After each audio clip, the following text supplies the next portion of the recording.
Good morning and welcome to the morning break. That's Dr. Trudy. She's going to be with us in just a minute. She's there and ready. That's on me.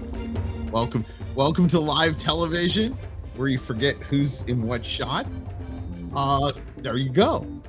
Welcome to the morning show, the morning break. I'm Rob Patz. It is good to be here. Dr. Trudy's going to be with us in just a little bit. That's funny. I don't care who you are. And that's a great way to start the show. Honestly, because I wanted to talk about something today, and this works in perfectly. Is I don't think people really enjoy life enough or laugh at life enough. I don't know. That's just me, but that was actually something I was going to talk about later in my open.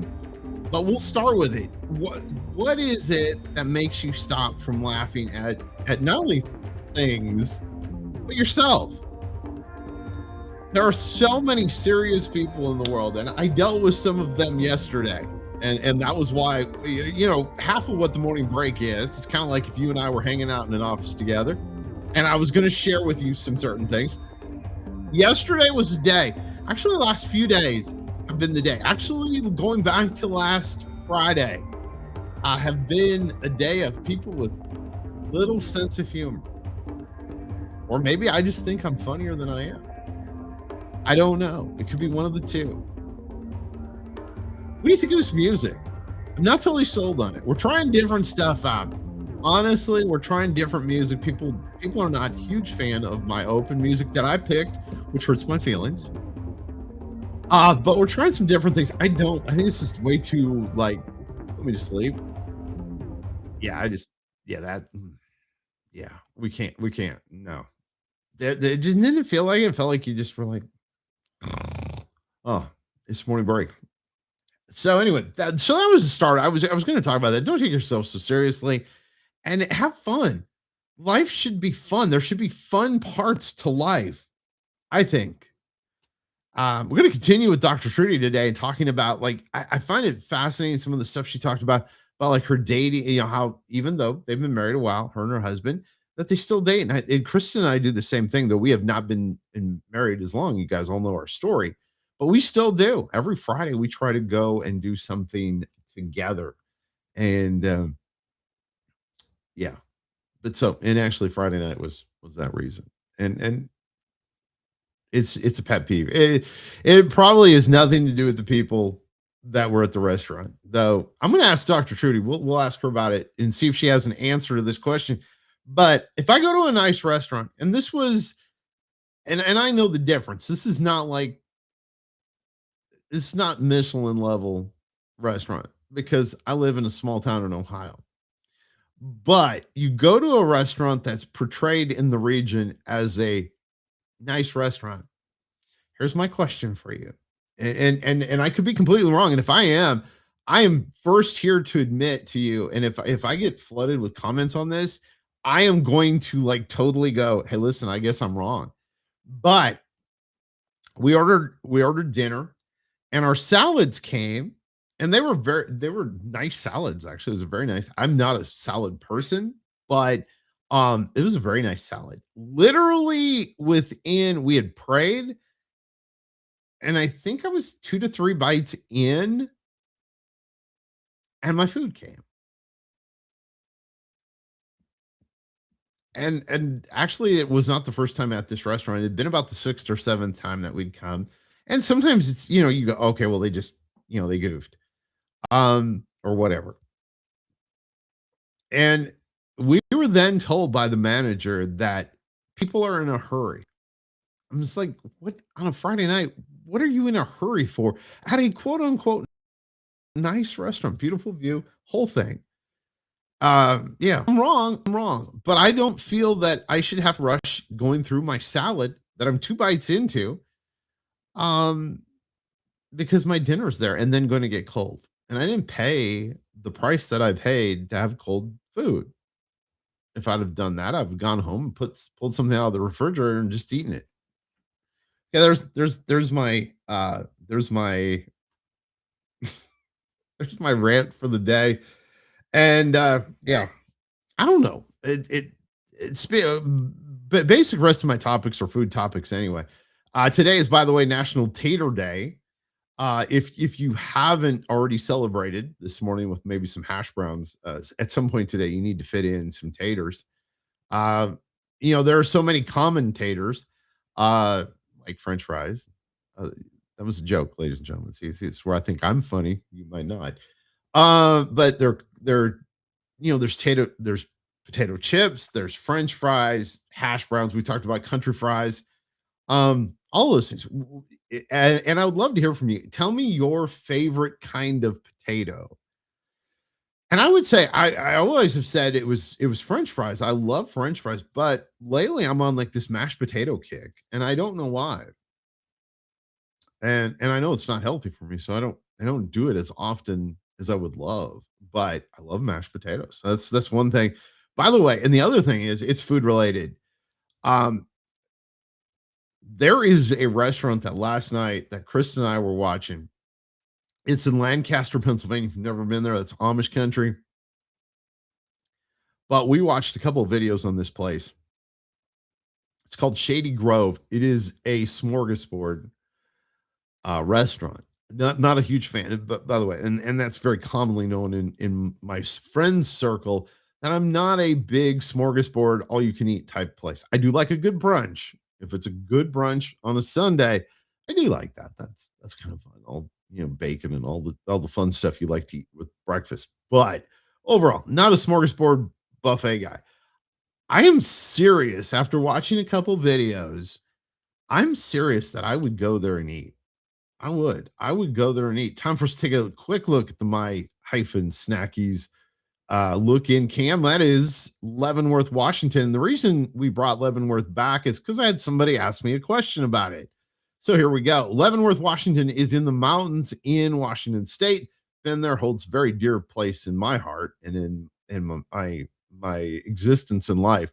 But Leavenworth, Washington, it's a great little Bavarian town up in the mountains. It was a town that was dying, actually, and they reinvented themselves with the Bavarian look, and it works, ladies and gentlemen. It works big time for them.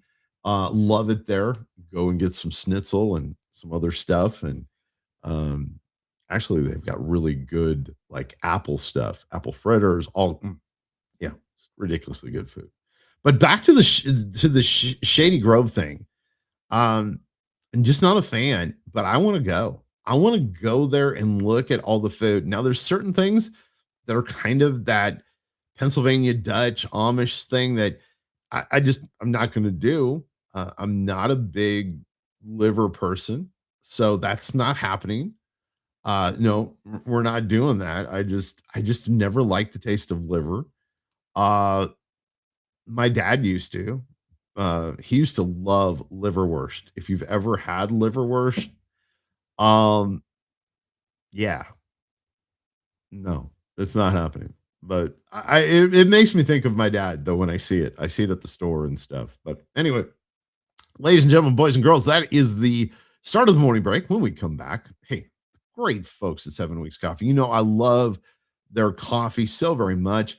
In fact, when I order, a lot of times I get the variety pack because I like all the different flavors that they have in their coffees. Everything from the morning blend to my favorite, which is the dark roast. Go to their website, use the promo code ATV10 when you order. Behind every precious life, there was a choice.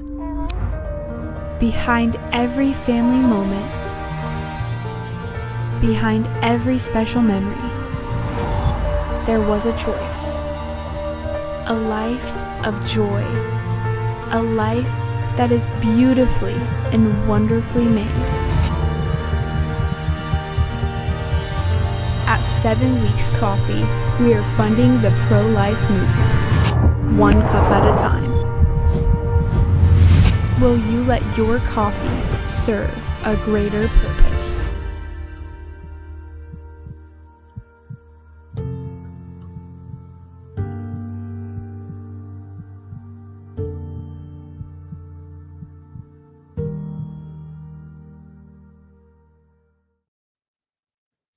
So during the break, I got a text from a friend of mine who obviously is watching the show, and he says, Rob, you have to tell the people. And he'd been a server for 15 years. You have to tell the people. I just think it's common sense. I got to be honest with you. I think it's common sense. Listen, I don't want to rush my food. So got that text. By the way, it is so good to have Dr. Trudy with us again. Dr. Trudy, you made your cameo earlier when I accidentally I hit the wrong button. I know. Which was I was like typing on my phone. Oh, I have something to say though. Yes. When we lived in London, Rob, we would sit when we first got there. We would sit and we're like, when are they going to bring the rest of our food? And then they would bring it, and then we're like, when are they going to bring our check? Like it would just linger. And the difference between people in Europe and the States is we are rushed and we are always busy and we want now. But if you go over to Europe, things are much less like packed in. It's much slower and kind of more peaceful. And another thing we learned is that the portion sizes are half the size that they are in the States. Oh, yeah, that part, yes, I've heard that it's dramatically different. Yes. But see, I think it's kind of common sense. Listen, if you just put down my salad dish and it was a meat salad. They're trying to rush you in and out. Well, they are, and I get it, they're very busy, and literally I use an app to do it. And during the time that I was booking our reservation, and this was early in the day, as I was doing it, 20 other people were booking for that night because the app tells you. So I get it that they're busy, but then yeah, it's a whole thing. Customer service will suffer because of trying to turn over so much. But that's what we learned in Europe. Just kind of, it's so much more laid back and peaceful. Well, see, my family's from Sweden, and they don't understand our breakfast here. Breakfast is confusing to them here. Why is that? Because in Sweden you have cheese and cold cut, what we call cold cuts here, and bread. Now, so it's a little different. Though they do, and there are Scandinavians that do have eggs and stuff, it's not a breakfast like we have here. It's different. And the interesting part about this is in Sweden is a lot of times you eat breakfast in your living space, not at a table, and you sit around and talk in the morning. And of course you got to have coffee. So it's I mean, that's like a given. And any of the countries, the Scandinavian countries, you got to have coffee. That's like it's because it's so cold there. So yeah, it's just, you got to do that. So that's the one question. Also, what's your favorite kind of tater? Oh my goodness. If I eat taters, it would be French fries. So you don't eat any potatoes at all? No, not anymore. I used to, but not anymore. Every so often, Rob, I will, take one of Albie's French fries or two of her French fries, but I love it with ketchup if I'm going to eat them. But I don't eat them anymore. So are you a sweet potato person then? I'm not even a sweet potato person. I love sweet potatoes, but we've kind of gone. My husband has kind of gone Mediterranean, kind of keto Mediterranean, and so we don't really eat potatoes. We eat garlic. I mean, not garlic. We what's it called? The white cauliflower mashed potatoes, which are really, really good. But we don't really eat. Can't convince me that cauliflower mashed potatoes are really good. It is really good. It really is. It doesn't beat mashed potatoes and gravy and all that kind of stuff, but it is really good. So, So Thanksgiving, you have cauliflower mashed potatoes then? We do. I'm not coming over to your house for Thanksgiving. That's but here's the thing. Like if we go to someone else's house or Brian is an amazing cook. So he'll make dishes for other people that aren't keto, Mediterranean. I can say it friendly. He'll make other things for other people. So you can still come and we would make something good for you. So we were talking last time, and I want to continue on this because we had really a lot of good feedback about communicating as a couple.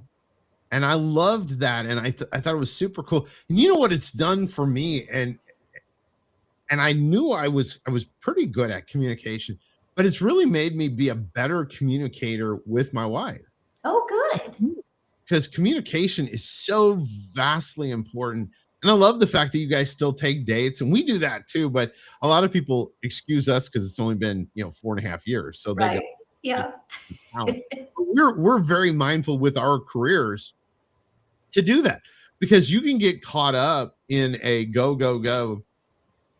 Because for us, Kristen has her company, I have my company, Right. and then we have ministry that we do, and sometimes your personal life gets lost in all of that. Now, for us, we don't have kids, but if for a normal family, which I'm not saying we're not normal, but there's But what is normal? yeah, but for a lot of people, they both have jobs Mhm. and then they have kids, so all those things pull on them. So I love the fact that you're very mindful of doing that. And it doesn't have to be like you said. And I love this. So I'm recapping for those that maybe didn't see the last episode. You said sometimes you guys don't go out. Sometimes it's date in as much as it's a date out. And I think then and give people advice. Let's say they're struggling with how to find time. They say, Dr. Trudy, I don't understand how you find time. Explain how they should go about to set some parameters so that they can find that time. Rob, it's funny because we find time for what's important. When Brian and I were first dating, we both had full-time jobs. He was studying for his CPA. We would stay up, and you and Kristen probably did this too, till 2 or 3 o'clock in the morning, talking, and then go to bed and then get up and go to work 3 hours later. And so we find time for what's important. What I want people to understand is if you're married, you have to be intentional, because I sit across the couch from couples all the time who've been married 30 years and they're ready to throw in the towel because they're two ships passing in the night because they have not been intentional. And I tell people this: we go to school to get PhDs, we go to school to become a doctor, we go to school to learn a trade. There's no school on how to be married. Right? You invest and you think you're going to get married and that person's going to complete you and life is going to be amazing. But it's two imperfect people under the same roof, bringing all your baggage in with no instructions on how to do it. And so you have to be intentional. And even if it's 15 minutes in the morning before you go to work or 15 minutes before you go to bed, be intentional and make sure that you are putting your phone down, like we said last time, because it's so easy. Hey, how was your day? Oh, my day was great. What? And we're not listening to hear, we're listening to respond. And that's how marriages just don't survive, because we're so me focused versus them focused. Did that answer your question? It did. And the reason I smiled there, like partway through that, is because Kristen watched that episode, the last episode, and she goes, "That is so you." Like, I'll be talking to you and you'll go, "Uh-huh, yep, that's good." And you'll go, because I'm working. Because Yeah. And that's what you said. Sometimes you're in the, and I am. My phone, much like your husband, is an outgrowth of my whole company. Right. Everything that I have calendars that are connected. I have everything. My group chats are on there. Everything that I do with my team, my team at radio, everything is based off of my phone. So there are times, and that's the tough part. So like what you said is so important, to get intentional. Like, we take, when we go on Friday nights or Saturday, it depends on the day. We don't always do it on the same night. But we're very intentional that the phones, either we put our phones away, or if we sit at a big enough table, they're like way over here. So it's not like easy to see, because you and I both know this. It's so easy to go, "Who's that's texting me?" And because I'm nosy. I mean, And even then, on my own and then phone. you try to justify let me just do this real quick. Let me just answer this you try to justify it while the other person is like, wait a minute, who am Yep. I? Or, what about me? And so I do agree we need to have those times. And it is when you hear a ping. So silence your phone. So for the next 30 minutes, you're unreachable. And then you can go back and have all these messages and you know what I mean?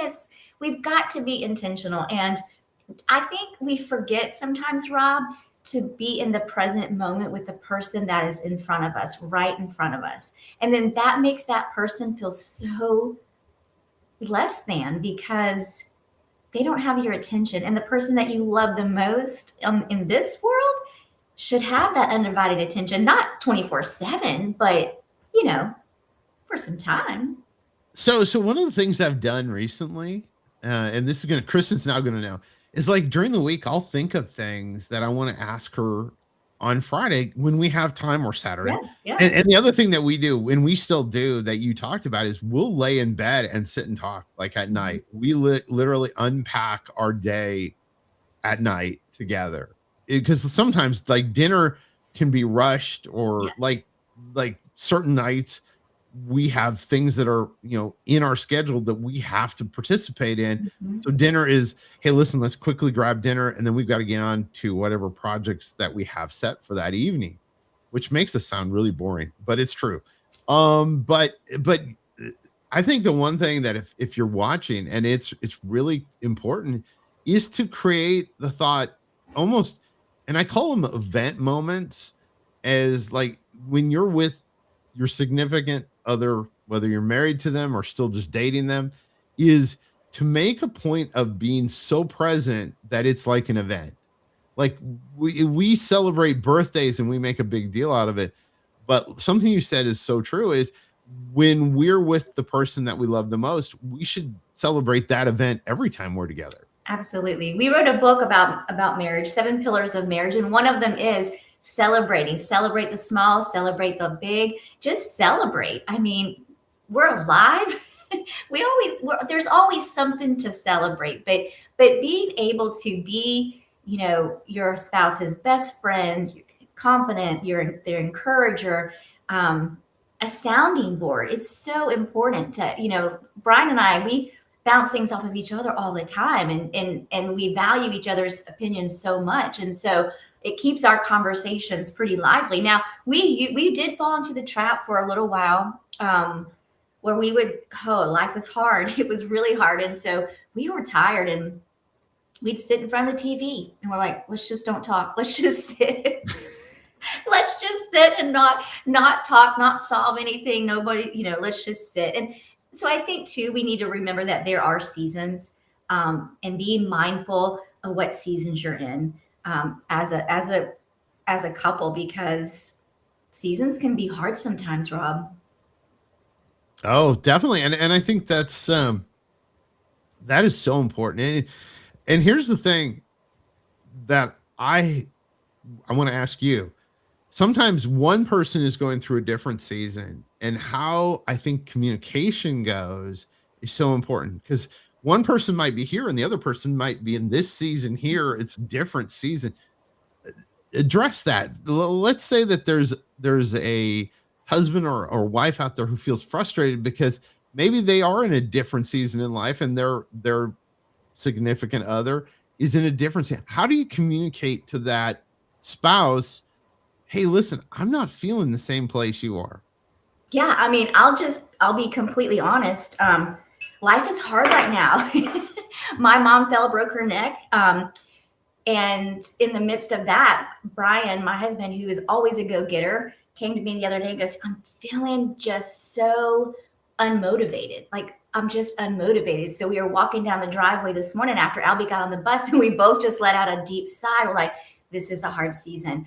And so I'm called to be Brian's helpmate. I'm called to be there for him and encourage him and pray for him. And that's something that we have to do separately, is pray for our spouses like nothing else. Ask the Holy Spirit to engulf them. Psalms 91 is so huge. And then I also pray for Brian. It's in Deuteronomy. He is the head and not the tail. He is first and not last. He is blessed and surely not cursed. And goodness and mercy is following after him. And he is the lender, not the borrower. We have to be our spouse's biggest cheerleaders, strongest confidence, and biggest encouragers, because the world can beat you down. And Oh yeah. you want to create, which I'm thankful that we have, you want to create your home to be a safe place for people to say, you know what, I'm struggling. I don't have it all together. I don't feel like moving or getting out of bed today or whatever. Make your home such a safe place that your husband, your spouse, and even your kids can say, I just need to sit on this couch and cry. And it's okay. There's no judgment. So I think helping each other just hand in hand, not one in front of the other, just hand in hand as we navigate life, because it's going to throw some curveballs at us. Well, I love what you said there because it's speaking those words over your spouse. Mhm. I'm a firm believer in the words that we say cultivate the culture we live in. Yes. Absolutely. Absolutely. It can shift the atmosphere in a second. God's word is so powerful. Just think about what you carry as a believer and how you can be a game changer and an atmosphere shifter for your spouse, for your children, for anybody for that matter, if you are connected to the vine. Oh, I love that. I love that so much. But let's say that, and we're gonna have to make this quick because we're almost out of time, and I hate that because I could ask you questions all day. But let's say, what would be one step? Let's say a husband and wife are watching this and they just don't feel they have any communication.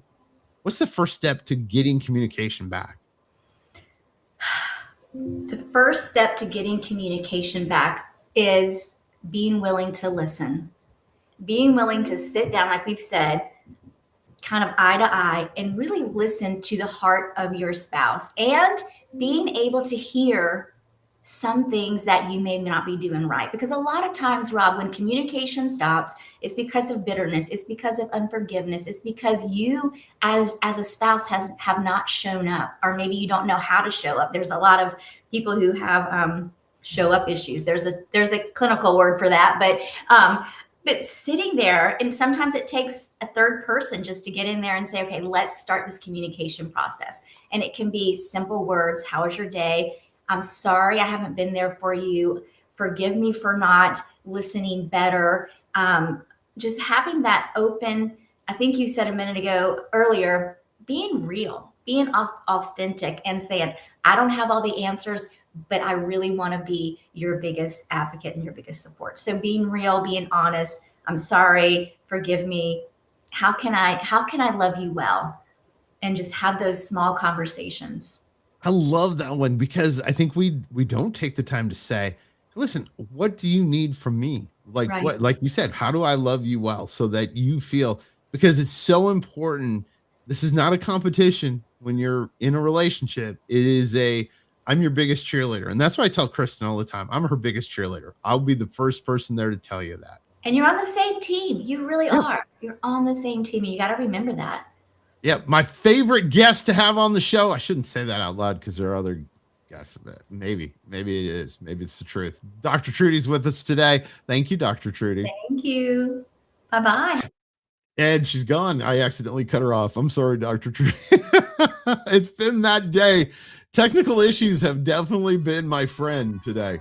Back to the old music because you know what? Well, we've had 30 minutes together. It has been awesome. It has been your morning break. Now get back out and just slay the rest of the day. This has been the morning break.